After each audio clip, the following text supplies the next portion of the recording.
Hello students, welcome back. BSc final year के अंदर बच्चों लास्ट क्लास में मैं न्यूक्लियर फिजिक्स में आपको बता रहा था कौन सा प्रकोष्ठ बता रहा था, आयोनाइजेशन प्रकोष्ठ या आयनन प्रकोष्ठ बता रहा था। और उस आयनाइजेशन चैम्बर में की मैंने आपको क्या बनावट बता दी थी, उसकी वर्किंग बता दी थी, उसका सिद्धांत बता दिया था, उसका मैथमेटिकल एनालिसिस बता रहा था।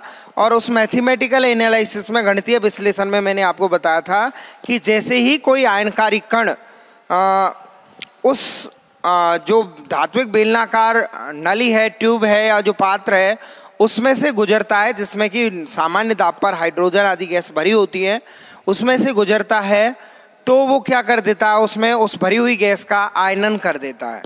आयनन कर देता है मतलब उसमें आयन युग्म उत्पन्न कर देता है। आयन युग्म मतलब धनायन और ऋणायन उत्पन्न कर देता है। Positive charge and negative charge के आयनों के रूप में युग्म या पेयर वहाँ जनरेट हो जाते हैं। बच्चों, धनायन और ऋणायन युग्म उत्पन्न कर देता है, तो धनायन और ऋणायनों के मैंने मान लिया कि एन धनायन एन ऋणायन उसमें यानी एन पेयर उसने क्या कर दिया, प्रोड्यूस कर दिए।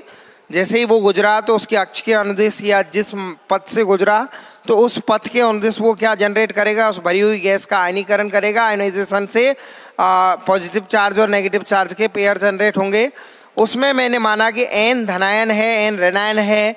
धनायन का वेग मैंने बीपी मान लिया, पॉजिटिव चार्ज की वेलोसिटी बीपी, और नेगेटिव चार्ज की वेलोसिटी को मैंने मान लिया बच्चों वी एन। ठीक है, मैंने माना यदि टी सेकंड में ऋणायन द्वारा एनोड की, अपन को पता है कि धनायन के दर कैथोड की ओर गति करेगा, पॉजिटिव चार्ज है तो अपोजिट इलेक्ट्रोड की ओर मूवमेंट करेगा, गति करेगा। और जो नेगेटिव चार्ज है वो अपोजिट यानी किसकी ओर गति करेगा, नेगेटिव एनोड की ओर गति करेगा और पॉजिटिव कैथोड की ओर मूवमेंट करेगा या गति करेगा। ये विपरीत दिशा में गति करेंगे, यानी एक एनोड की ओर दूसरा कैथोड की ओर। तो मैंने माना कि टी सेकंड में ऋणायन द्वारा एनोड की ओर तय की गई दूरी, कितनी दूरी तय की, इसके लिए मैंने वेग मान लिया, उसका ऋणायन का वेग माना है वी एन और समय ले लिया टी। तो इसमें एनोड की ओर तय की गई दूरी कितनी होगी बच्चों, वी एन टी। ऐसे ही कैथोड की ओर धनायन के द्वारा तय की गई दूरी, वेग वेलोसिटी बीपी है पॉजिटिव चार्ज का, और टाइम टी, तो डिस्टेंस बराबर वेग into time, velocity into time से बीपीटी हो गया।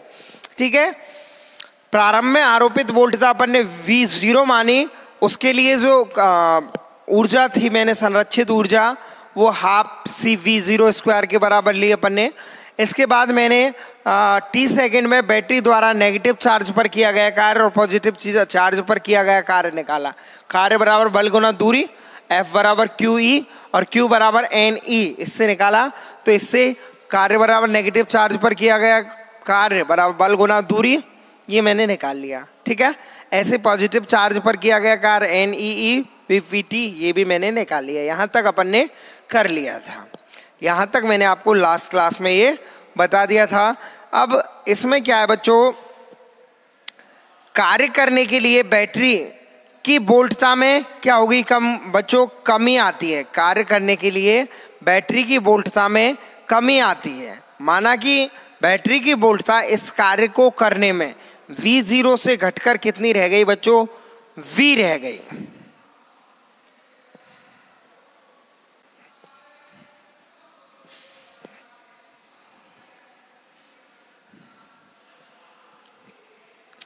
कार्य करने पर बैटरी की वोल्टता में कमी आती है। अब कार्य अपन ने देख लिया पॉजिटिव और नेगेटिव चार्ज पर। माना कि इस कार्य को करने से बैटरी की वोल्टता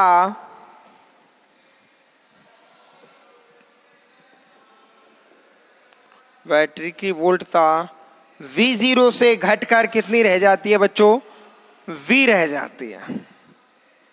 V0 से घटकर V रह जाती है।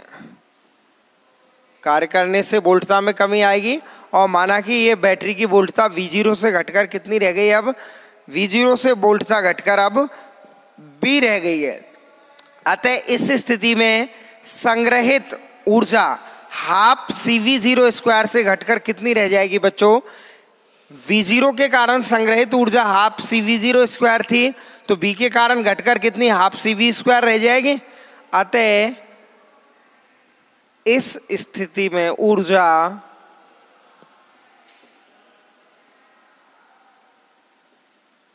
या इस स्थिति में संग्रहित ऊर्जा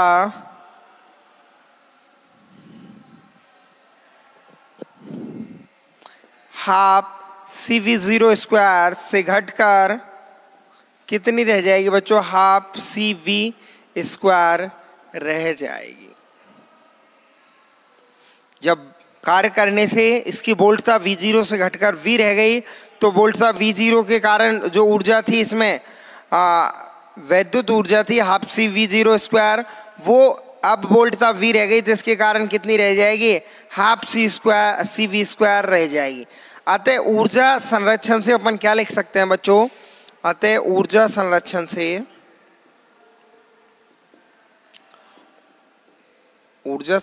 से बच्चों ये ऊर्जा घटी है किस में? उस कार्य को करने में, यानी घटी हुई ऊर्जा बराबर किया हुआ कार्य होगा। अब घटी हुई कितनी घटी है बच्चों? पहले थी हाफ CV0 स्क्वायर, अब घटकर हाफ CV स्क्वायर, यानी इतनी कमी आई है। और इस कमी के कारण उसने कितना काम कर दिया है बच्चों? NEEVNT प्लस NEEVPT, ये कार्य इसने कर दिया है। यानी मैं इसको क्या लिख सकता हूँ? 1/2 कॉमन ले लूँ, C कॉमन ले लूँ, V0 square minus V square equal to NEEVN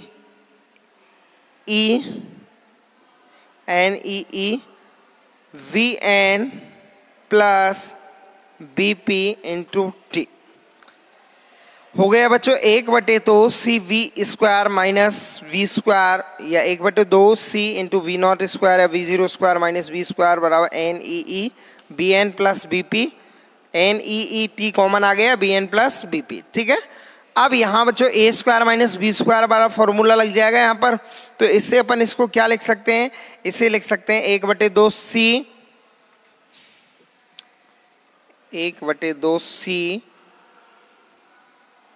A square minus B square बराबर A plus B into A minus V बराबर ये क्या? NEEVN plus BP into T होगा बच्चों। 1/2 C V0 minus V0 square minus B square, A square minus B square, A plus B into A minus B बराबर NEEVN plus BPT। अब बच्चों एक बात आप जानते हो कि VN किसका वेग है? नेगेटिव चार्ज का, और BP किसका वेग है? पॉजिटिव चार्ज का। अपन जानते हैं, चूंकि हम जानते हैं, क्या जानते हो आप? हम जानते हैं कि VN और VP में कौन सा वेलोसिटी या वेग ज्यादा होता है? इलेक्ट्रॉन का या हॉल का? VN is greater than BP। ऋणायन का वेग धनायन के वेग से बहुत ज्यादा होता है, क्योंकि इसका द्रव्यमान धनायन का क्या होता है? ऋणायन से ज्यादा होता है, तो इसका वेग क्या होता है बच्चों? कम होता है। VN is greater than BP। तो अपन BP को क्या कर देंगे? इसकी तुलना में नगण्य मान लेंगे, इग्नोर कर देंगे। तो इससे अपन क्या लिख सकते हैं? 1/2 C into V0 plus V into V0 minus V बराबर NEEVNT।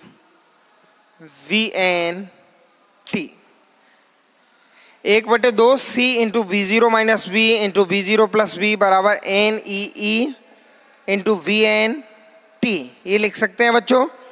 यदि अपन इसमें मान लें कि V0 लगभग किसके बराबर है? V के बराबर है।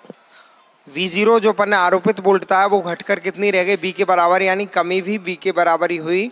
तो लेकिन यहाँ एक बात याद रखनी है बच्चों, V0 लगभग बराबर अपन ने मान लिया V के, V0 लगभग बराबर V के मान लिया, लेकिन यहाँ लगभग बराबर ही मानना है। अब लगभग बराबर मानोगे तो ये V0 प्लस 2v के बराबर मान सकते हो। लेकिन यहाँ आपने मान लिया तो ये 0, तो ये लगभग बराबर है, बराबर नहीं है, ये 0 हो जाएगा, तो ये पूरी टर्म ही 0 हो जाएगी और अपन को ये पूरी टर्म 0 करनी नहीं है, फिर तो इसमें सॉल्व करने के लिए कुछ भरेगा ही नहीं, बचेगा ही नहीं। तो अपन ने मान लिया v0 किसके बराबर है, लगभग v के बराबर है, यानी v0 प्लस v को अपन क्या लिख सकते हैं बच्चों, 2v0 लिख सकते हैं। तो इसे अपन क्या लिख सकते हैं, हाफ इंटू c 2v0, और v0 माइनस v को अपन ने क्या मान लिया, डेल v। इसका अंतर किसके बराबर, वोल्ट था, v0 से v घटकर ये डेल v, ठीक है। क्योंकि अगर ये एग्जैक्ट बराबर मान लिया तो ये 0 आ जाएगा, 0 इंटू ये टर्म्स 0 हो जाएगी, ठीक है। तो बराबर n e e v n t, 2 से 2 कैंसिल हो गए बच्चों, c into 2v0 into del v बराबर n e e v n t, या आप इसको 2v0 की जगह 2v भी लिख सकते हो, क्योंकि v0 लगभग बराबर अपन किसके मान रहे हैं,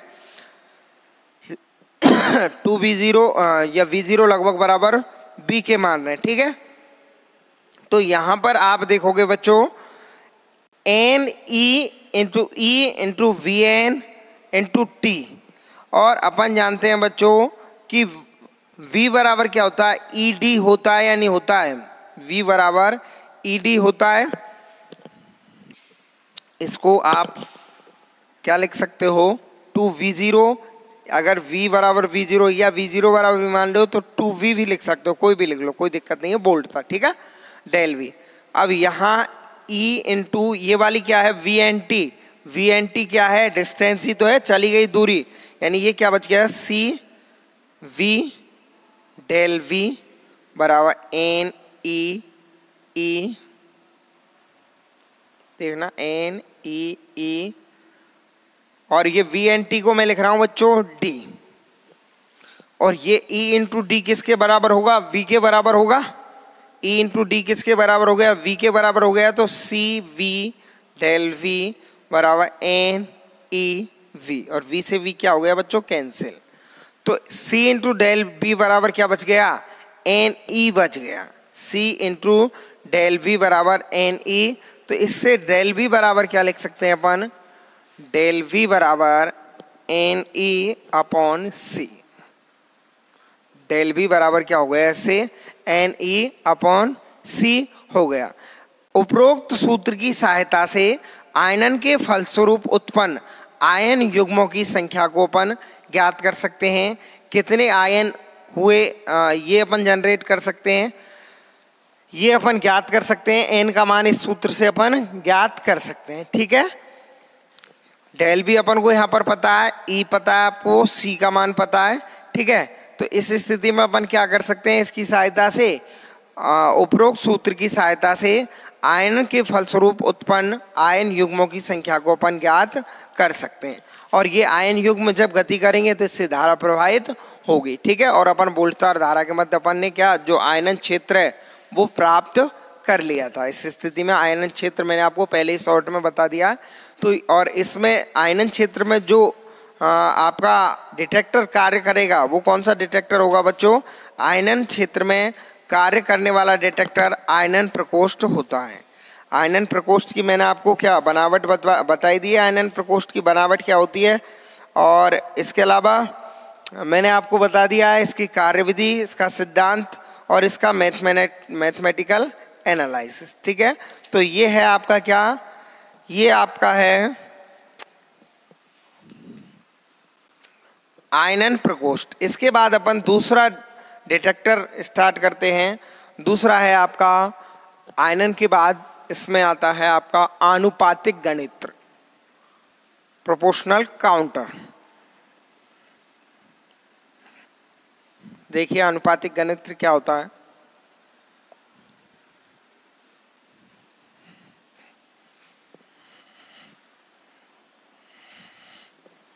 आनुपातिक गणित्र जैसा कि मैंने आपको शुरू में बताया था कि इसमें अपन वोल्टता का मान आयनन क्षेत्र वाली वोल्टता से भी बढ़ा देते हैं, उससे अधिक कर देते हैं। तो उस स्थिति में क्या होता है, इस स्थिति में जो कण है, आयनकारी कण है, उसकी ऊर्जा इतनी बढ़ जाती है कि जो आयनन से आयनन के फलस्वरूप जो आयन युग्म उत्पन्न होते हैं वो भी अपने पथ में आने वालों का क्या कर देते हैं, रास्ते में या पथ में आने वाले अणुओं का आयनन कर देते हैं।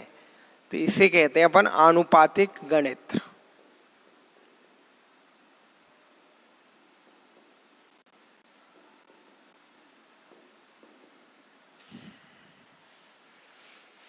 आनुपातिक गणित, इसमें धात्विक नली और पतले धात्विक तार के मध्य आरोपित वोल्टता का मान आयनन वोल्टता से क्या रखते हैं, अधिक रखते हैं।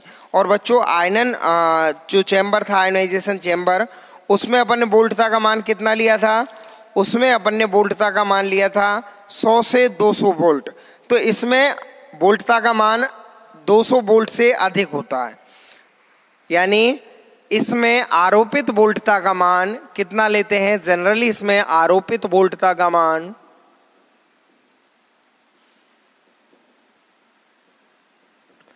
200 वोल्ट से अधिक लेते हैं। अब कितना अधिक लेते हैं, इसमें आरोपित वोल्टता बच्चों कितनी होती है,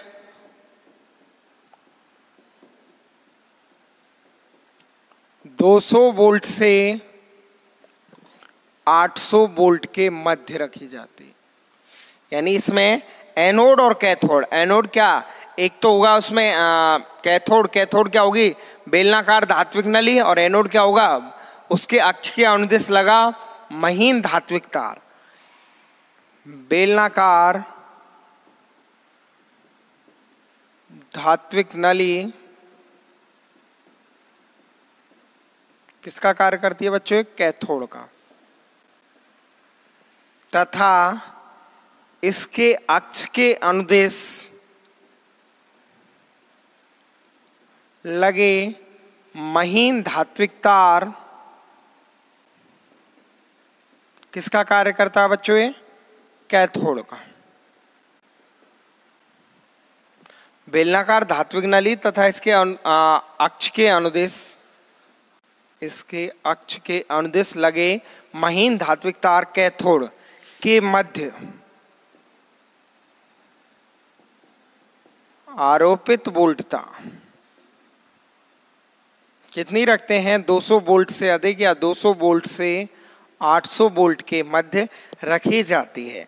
आयनन प्रकोष्ठ वाली वोल्टता से इसमें वोल्टता का मान क्या करते हैं, अधिक करते हैं, जिसके फलस्वरूप आयनन के फलस्वरूप उत्पन्न जो आयन हैं, यानी इसमें जब वोल्टता का मान क्या करते हैं बच्चों, आनुपातिक गणित में आरोपित वोल्टता का मान 200 से 800 वोल्ट के मध्य रखते हैं, तो इसमें आयनकारी कण की ऊर्जा कैसी हो जाएगी, बहुत अधिक हो जाएगी, ठीक है।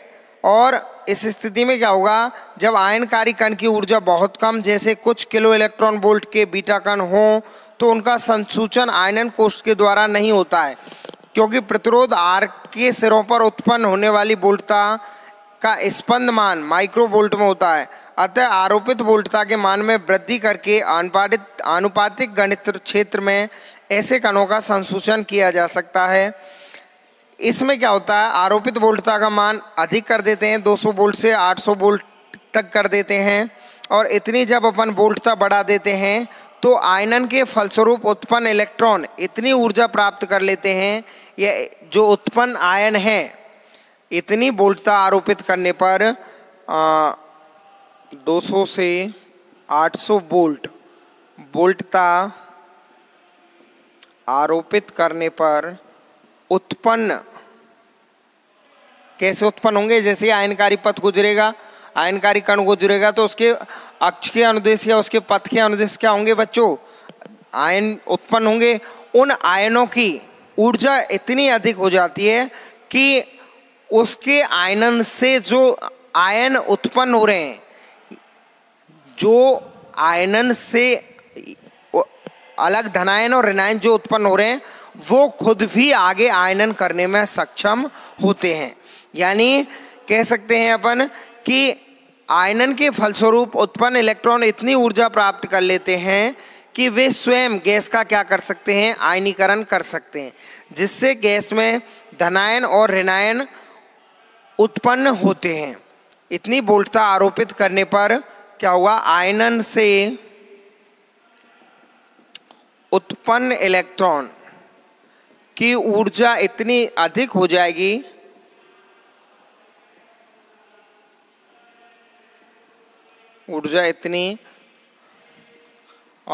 जाएगी कि ये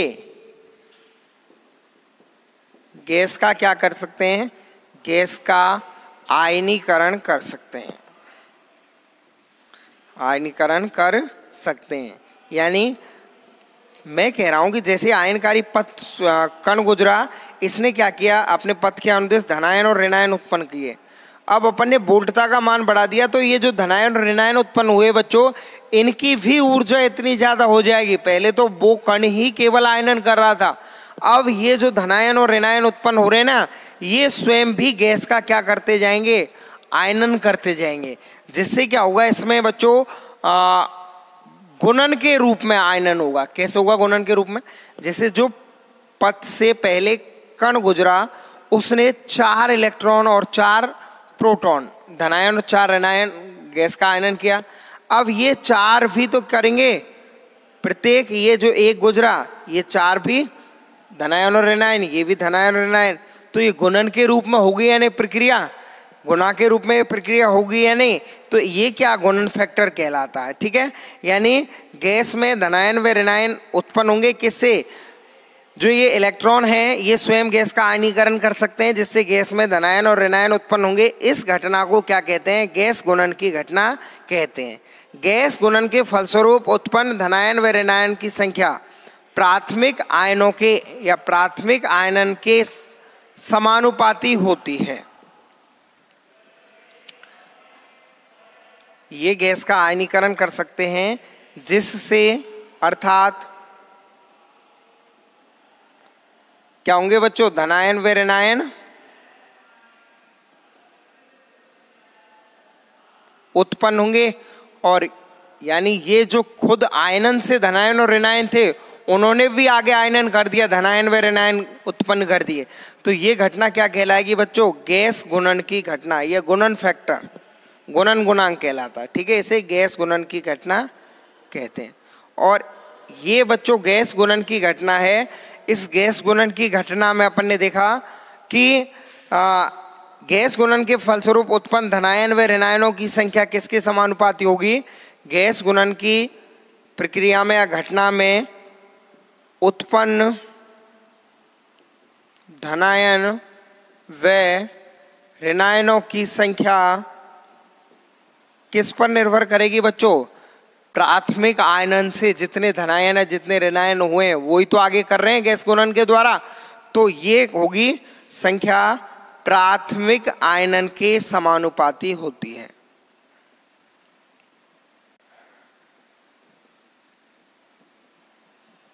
प्राथमिक आयनन के समानुपाती होती है, इसीलिए इसे क्या कहते हैं बच्चों, इस गणित्र को आनुपातिक गणित्र कहते हैं।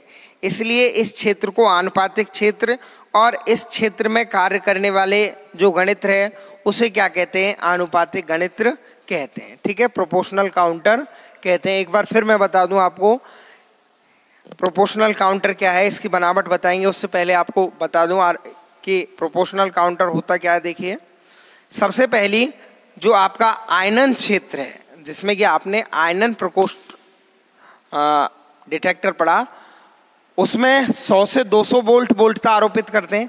उससे अधिक आयनन क्षेत्र की वोल्टता से अधिक वोल्टता आरोपित करने पर, यानी ग्रेटर देन 200 वोल्ट वोल्टता आरोपित करने पर, और कितनी करते हैं, 200 वोल्ट से 800 वोल्ट के मध्य सामान्यतः इतनी वोल्टता जब अपन आरोपित करते हैं, तो इस स्थिति में जैसे ही बेलनाकार जो धात्विक नली है उस नली में गैस भरी है, उसमें क्या गुजरेगा, आयनकारी कण गुजरेगा, और वो अपने पथ के अनुदिश क्या कर देगा, गैस का आयनन कर देगा।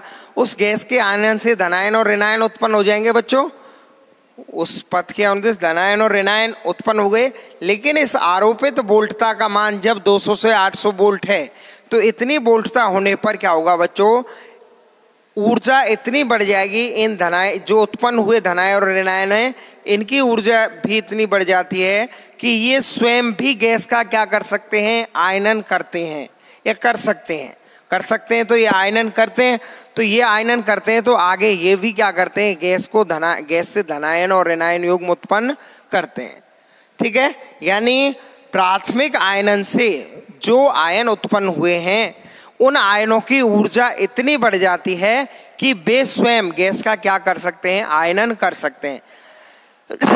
यानी वे धनायन व ऋणायन उत्पन्न कर सकते हैं या धनायन और ऋणायन युग्म उत्पन्न करते हैं। और ये जो प्राथमिक आयनन से उत्पन्न धनायन और ऋणायन है जो आगे गैस का आयनन कर रहे हैं, धनायन ऋणायन उत्पन्न कर रहे हैं, इस घटना को कहते हैं बच्चों गुणन की घटना या गैस गुणन की घटना कहते हैं।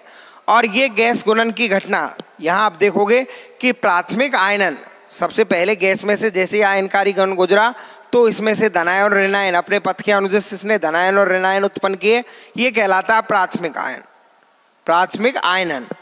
तो प्राथमिक आयनन के बाद जब द्वितीयक आयनन हुआ कि ये जो धनायन और ऋणायन थे अब इनकी भी ऊर्जा हो गई इतनी ज़्यादा कि ये भी क्या कर रहे हैं, गैस का आयनन आयोनाइजेशन या आयनन कर रहे हैं, यानी ये भी धनायन ऋणायन उत्पन्न कर रहे हैं। तो इस द्वितीयक आयनन में जो धनायन और ऋणायन उत्पन्न हो रहे हैं जिसे अपन गैस गुणन कह रहे हैं, इस गैस गुणन की जो संख्या है या द्वितीयक आयनों की जो संख्या है, धनायन और ऋणायनों की संख्या, ये किस पर निर्भर करती है, प्राथमिक आयनन पर। ठीक है, प्राथमिक आयनन के समानुपाती होती है, इसीलिए इसको क्या कहते हैं बच्चों, इस गणित्र को आनुपातिक गणित्र कहते हैं। और ये जो क्षेत्र प्राप्त होता है आनुपातिक क्षेत्र प्राप्त होता है, और इस क्षेत्र में जो आपका संसूचक कार्य करता है उसे अपन कहते हैं आनुपातिक गणित्र कहते हैं। ठीक है, इसके बाद पढ़ेंगे इसकी बनावट, इसकी सिद्धांत और कार्यविधि, वो पढ़ेंगे अपन इसे अगली क्लास में। आज की क्लास के लिए इतना ही, धन्यवाद।